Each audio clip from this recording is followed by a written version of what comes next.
買唔到票發癲，蝙蝠俠迷血洗戲院。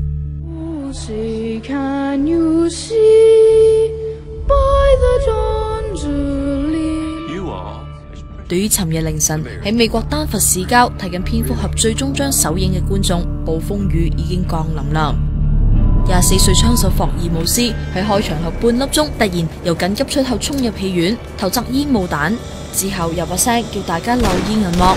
正當好多人以為槍聲係電影嘅一部分嗰陣，已經走避不及中槍倒地，造成至少12人死、50人傷。最年輕嘅死者係一個12歲少女，呢位新晉女主持亦都不幸遇難。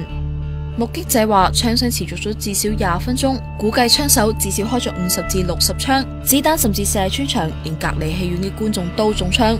佢甚至殘忍到向3個月大 BB 近距離開槍，打中背部，而家仲喺醫院搶救緊。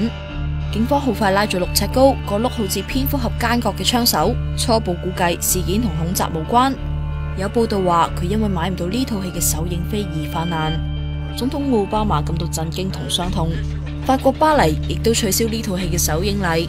蝙蝠俠3部曲開拍以嚟，不幸嘅事就不斷發生，簡直好似俾黑夜之神詛咒。最經典嘅莫過於喺第2集呢位大奸角喺08年1月因為急性藥物中毒身亡，終年28歲。客串過第2集嘅陳冠希亦都因為淫照風波一度退出香港娛樂圈。